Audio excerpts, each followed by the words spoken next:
안녕하세요. 써니즈 오디오 채널입니다. 토니 파슨스는 서양의 달마, 서양의 육조 해능이라고 불리는 분인데요. 그분이 쓴 책 중에 오픈 시크릿이라고 있습니다. 이 책은 영적 노력으로는 깨달음을 얻을 수 없고 노력 없이 열려있는 상태가 되는 것은 쉽다고 이야기합니다. 우리의 삶과 살아가는 방식을 바꾸려는 노력과는 상관없이 삶이 있는 그대로 실현된다는 관점의 이동과 관련이 있다고 이야기하죠. 오늘 들려드릴 책은 이 토니 파슨스의 책 오픈 시크릿을 강설한 책입니다. 읽어볼게요. 토니 파슨스 오픈 시크릿 강설, 스피커 이문호, 출판사는 CIR입니다. 2강, 육체가 죽기 전에 몸 밖으로 나와야 한다. 토니 파슨스 공개된 비밀 2번째 시간입니다. 요체는 우리들의 진정한 정체에 대한 이해입니다. 우리들은 어디까지나 아는 자입니다. 사람이든 동식물이든 무생물이든 관계없이 어쨌든 이름과는 상관이 없습니다. 아는 것이 우리고 우리들이 가장 잃어버리기를 두려워하는 것이 바로 이 아는 것으로서 우리의 핵심입니다. 이 아는 자 혹은 아는 것은 현대적 용어로 의식이라 합니다. 서문 첫 구절에서 우리는 꿈꾸는 상태로 살고 있다는 말은 분리된 개인을 우리의 정체로 하니까, 즉 우리의 정체인 의식이 이 몸 안에 들어있다 라고 여기니까 이게 꿈이 되는 것입니다. 꿈속에서는 나와 남이 있게 되니까 비즈니스적 딜이 있게 되는 거고요. 그런데 꿈에서 깨어나면 완전히 달라집니다. 나와 남은 가상의 구분일 뿐 실제로는 하나밖에 없다. 모두가 한 몸이다 라는 것. 즉 오른팔과 왼팔이 그동안 다른 건 줄 알고 서로 싸웠는데 알고 보니 한 몸임을 아는 것. 이것이 꿈에서의 깨어남입니다. 그런데 꿈에서 반드시 깨어날 필요는 없습니다. 왜냐하면 꿈속의 고통, 공포가 견딜만 하다면 계속 꿈을 꾸는 것도 괜찮습니다. 꿈을 꾼다 한들 실제 정체가 의식임에는 틀림이 없기 때문입니다. 2번째 단락을 보도록 하죠. 이러한 꿈의 상태는 우리가 행하는 모든 것은 상대성의 법칙, 이른바 모든 긍정적 행위도 그 반대의 것으로 정확하게 똑같이 상쇄되는 법칙의 지배를 받는 겉모습을 나타낸다. 꿈의 상태에 대한 가리킴입니다. 꿈의 상태에서 꿈의 세계를 지배하는 법칙은 상대성의 법칙으로 이원성의 법칙이 꿈의 법칙입니다. 상대성은 다른 말로 무상이며 고정 불변된 것은 없다는 것입니다. 심지어 현대 물리학에 의하면 시간과 공간조차도 절대값이 아니고 의식의 관점에 따라 변한다라고까지 놀라운 발견을 해내고 있습니다. 그래서 꿈이 세계를 지배하는 법칙이 무엇이냐? 왜 꿈의 세계는 고통과 공포로 점철되어 있느냐? 상대성의 법칙 때문에 그렇다. 상대성이라는 것은 절대적이 아니어서 변하고 유동적인데 우리가 구하는 것은 영원토록 변하지 않는 것이며 진리죠. 그런데 꿈속에서는 고정 불변된 것이 없기 때문에 문제가 발생하며 그 문제는 고통과 공포라는 이름으로 불립니다. 고정 불변하지 않은 것을 무상이라 하며 항상 하지 않은 것을 영기법이라 합니다. 영기법은 이것이 있으면 저것이 있고 이것이 없으면 저것도 없어진다는 쌍생쌍멸입니다. 영기되는 모든 것은 알맹이, 즉 주체가 없습니다. 그래서 영기법은 무아를 가리키고 중도를 가리키며 무상이 됩니다. 이렇게 상대성의 세계 안에서는 고정 불변한 것이 없이 변화무쌍하게 흘러가고, 그런 각각의 개체 안에는 나라고 할 만한 것이 없기 때문에 허망합니다. 그래서 고통과 공포가 발생하게 되죠. 이게 꿈의 세상입니다. 모든 선현들은 꿈 세상의 팩트를 가리켜주고, 만약 고통이 싫고 견디기 어렵다면 벗어나는 방법이 있다는데 그 방법은 무엇일까? 개인 관점에서 의식 관점으로, 즉 우리의 정체를 몸 속에서 몸 밖으로 끄집어내라. 육체가 살아있을 때 우리 정체를 몸 속에서 몸 밖으로 끄집어내라. 더 정확하게 얘기하면 처음부터 우리들은 몸 밖에 있었다는 것입니다. 우리 의식은 몸 밖에 있지 몸 속에 들어있는 것이 아님을 새삼스럽게 믿고 이해하고 확인하게 되는 것. 이것이 선현, 성각들께서 베풀어 주신 천성의 괴철입니다. 그래서 꿈속에서 하는 모든 일은 사실 결과물이 없습니다. 왜 그런가? 상대성. 꿈의 세계는 상대성인데 이것 때문에 고통과 공포가 있습니다. 그렇다면 꿈에서 깨어나면 어떻게 될까? 즉, 몸속에서 몸 밖으로 우리 정체가 이동되면 어떻게 될까? 상대성이 더 이상 상대성이 아니게 됩니다. 금강경에서 재상이 더 이상 비상이 됩니다. 모든 상대성이 이제는 상대성이 아니게 된다는 것. 그래서 다만 모든 상이 아니라고 하는 것입니다. 이렇게 되면 소위 말해 대자유와 평안이 오는데 이 두 개를 또 다르게 보면 역시 상대성입니다. 그러므로 자유와 평안은 다른 말로 더 이상 고통과 공포가 아니게 된다. 이렇게 바뀌어 버립니다. 자, 그러면 무엇이 상대성이냐? 꿈속의 모든 것이 일단 상대성이다. 선과 악, 진리와 거짓, 깨달은 사람, 못 깨달은 사람, 삶과 죽음, 사랑과 증오, 평화와 전쟁, 정의와 불의, 이런 것이 대표적인 상대성입니다. 상대성의 법칙은 연기법으로서 다 여기에 해당합니다. 이것이 있으면 저것이 있고, 이것이 사라지면 저것이 사라지는 상대성의 법칙입니다. 이것은 파도와 같아서 아무것도 없는 잔잔한 바다에서 이원성 때문에 높고 낮은 파도의 일어남입니다. 본래는 이런 게 없고 깨달은 사람, 못 깨달은 사람도 없어서 이런 이원성이 본래는 없습니다. 그런데 어느 날 문득 이런저런 얘기를 듣게 됩니다. 우리는 왜 이런 도판이라는 데 빠져들었느냐? 참으로 어처구니 없게도 어느 날 문득 이런 게 있더라, 이런 말을 듣게 됩니다. 깨달은 사람이라는 게 있더라. 성자, 부처님, 예수님, 이런 개인이 있더라. 깨달은 사람이라는 게 있더라는 말을 듣는 순간 무엇이 발생할까요? 나는 그러면 못 깨달은 사람이네? 라는 것이 발생합니다. 매우 우스운 엉터리 같은 일의 발생이지만 이것이 꿈을 지배하는 법칙입니다. 상대성의 법칙, 연기 법칙인 거죠.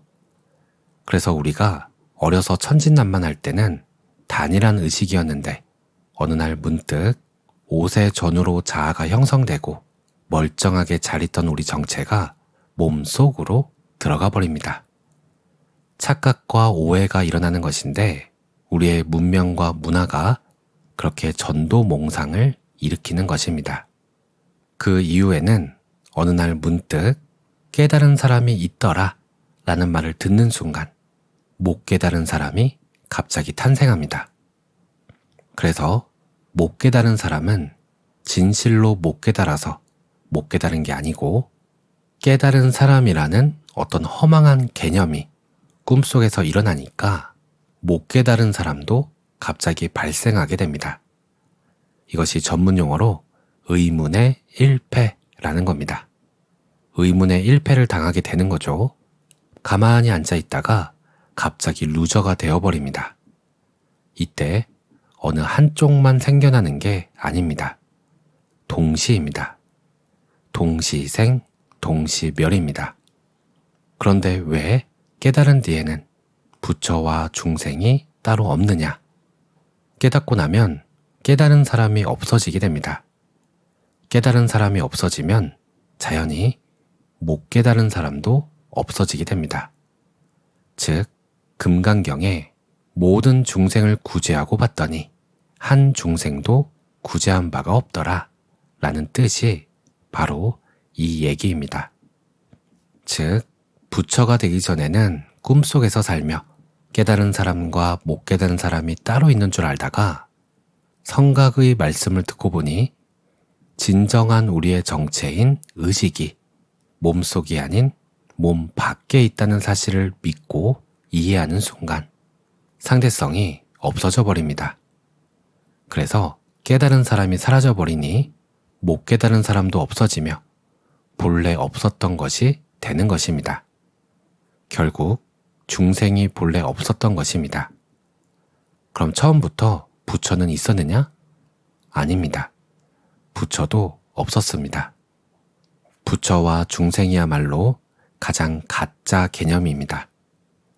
진실의 눈에 의하면 이런 상대성이 아니고 그냥 의식이란 얘기입니다. 깨달은 사람도 의식이고 못 깨달은 사람도 의식이다. 오른팔도 나고 왼팔도 나다는 것은 너무나 당연지사입니다. 그런데 어리석은 짓을 하는 게 이것입니다. 죽음을 없애도 삶만 남겨놓기를 원합니다. 죽음을 없애고 삶만을 쥐려 하지만 죽음을 없애는 만큼 삶도 없어집니다. 이것이 연기법칙입니다. 생사해결은 즉 생사해탈, 불생불멸은 뭐냐? 죽음을 버리고 영생을 구하는 게 아닙니다. 생사해탈의 문제는 하나를 버리고 하나를 취할 수 없습니다. 결국은 다 버림으로써 다 취하게 되는 것입니다. 생과 사가 전부 우리 안에서 꿈꾸어지는 것입니다. 그렇게 되려면 우리가 꿈속의 등장인물로 들어가면 안 됩니다. 나와야지요. 즉, 몸 밖으로 나온다는 것은 꿈꾸는 전체를 우리로 삼아야 한다는 것입니다. 꿈속 상대성의 세계 안의 모든 일은 전부 제로섬 게임이다. 왜 그럴까? 제로섬이란 말은 무슨 짓을 하더라도 결국은 0으로 돌아가거나 수렴한다는 뜻입니다. 이 말은 허망하게 들리지만 그렇지 않습니다. 제로섬 게임이란 말은 이 상대성의 세계를 깨부수고 꿈에서 깨어나게 하는 진리의 말입니다. 무상고무한은 현대적 용어로 제로섬 게임입니다. 왜일까요? 아무리 정의를 외쳐도 정의가 50이 생겨나면 불의도 50이 생겨나 버립니다. 선이 50이면 악도 50이 생깁니다.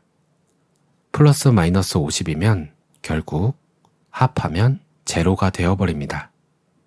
우리는 꿈속에서 진리 추구를 한다지만 개인적 관점의 진리 추구를 합니다. 그러면 이게 진리로 좋게 보여서 플러스 50입니다.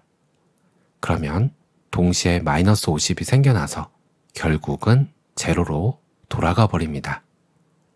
하나만하가 됩니다. 그래서 우리는 어느 한쪽을 버리고 어느 한쪽을 취할 수 없습니다. 다 버리든가 다 긍정해야 합니다. 같은 것입니다. 다 버리는 것이 다 취하는 거고 다 취하는 것이 다 버리는 것입니다. 이것이 바로 공의 체험입니다. 춤추는 공을 댄싱 엠티니스라 합니다. 춤추는 공이 무엇이냐? 모든 게 제로인데 묘하게도 진공인데 묘하게도 이런 모든 음악 법칙, 이기통 엔진에 의해서 이 모든 엄청난 복잡한 일들이 펼쳐진다는 것입니다. 두 번째 구절을 다시 한번 보겠습니다. 이러한 꿈의 상태는 우리가 행하는 모든 것은 상대성의 법칙, 이른바 모든 긍정적 행위도 그 반대의 것으로 정확하게 똑같이 상쇄되는 법칙의 지배를 받는 겉모습을 나타낸다. 연기 법칙, 상대 법칙입니다. 하나를 버리고 하나를 취할 수가 없습니다. 증오는 없이 사랑만 있을 수 없지요. 꿈의 세계에서는 그럼 진정한 사랑은 있느냐? 있습니다. 우리가 몸 밖으로 나오면 그때야 비로소 상대적이 아닌, 즉 내가 사랑한다는 그런 개념조차도 없는 그러한 사랑, 즉 무위행위입니다. 금강경에도 성현과 중생은 딱 하나로 무위행이냐 아니냐로 구분합니다. 즉 몸속 관점이냐 몸 밖 관점이냐 이것으로 구분됩니다. 그래서 세 번째 구절이 이어집니다. 그러므로 우리 각자의 삶이 잘 영위되게 하고 완전함에 도달하고 개인적 자유를 성취하려는 모든 개인적 노력과 시도는 상쇄되고 중화되어 무효로 돌아간다. 즉, 제로섬 게임에서 벗어나는 것이 윤회에서 벗어나는 것입니다. 윤회 해탈이죠. 윤회 해탈을 해서 대자유를 얻는 방법은 개인성을 꿰뚫어 보는 것입니다. 왜 우리는 몸 안에 들어있지 않나? 존재는 의식입니다. 그래서 세계가 의식입니다. 있다는 전부 의식입니다. 육체 밖에는 세계가 있습니다. 그렇기 때문에 이 의식은 육체 안에 들어있지 않습니다. 의식 자체는 모양이 없기 때문에 모든 모양이라는 말입니다. 깊은 잠 속에서 우리는 모양 없는 의식도 체험합니다. 그래서 우리가 마음이다, 의식이다 할 때 별도로 구해서는 안 됩니다. 여기 컵이 있다면 이 컵이 의식입니다. 무엇이 생사해탈의 소식인가? 있음이 곧 의식이라는 것을 말이 아닌 직접적으로 가리키는 것입니다. 오늘 내용은 여기까지입니다. 이해가 잘 되셨나요? 저는 무슨 말인지 알아듣기는 하겠는데 몸 밖의 의식이라는 것에 대해서는 정확하게 이해하지는 못한 것 같아요. 컵이 있다면 이 컵이 의식이라는 것을 제대로 이해하지 못한 것 같습니다. 다만 이해된 한 가지, 이 세상은 이분법으로 이루어져 있다는 것. 그래서 내가 누군가를 미워하게 되면 동시에 사랑도 함께 출현하게 된다는 것. 깨달은 사람이 있다고 생각하는 순간 깨닫지 못한 사람이 생긴다는 것. 그 깨닫지 못한 사람이 나라고 믿는 순간 그것이 함정이라는 것. 이 몸은 언젠가 죽는다는 것은 자명한 사실이고 따라서 이분법적으로 삶이 있을 수밖에 없는 거죠. 궁금한 부분은 그래, 몸은 죽는다는 건 알겠어. 그럼 의식이라는 것은 죽어도 남아있다는 건가? 이 질문이 생기는 것 같아요. 만약 의식이 남아있다면 우리의 이 생을 기억하는 의식일까? 아니면 개인의 의식이 아닌 전체의 의식으로 돌아가는 걸까? 이것에 대해 살아있는 사람이 이야기한다면 그것은 믿을 만한 이야기인가 하는 생각도 드는 것 같습니다. 오늘은 여기까지. 오늘도 평안한 하루 보내세요. 감사합니다.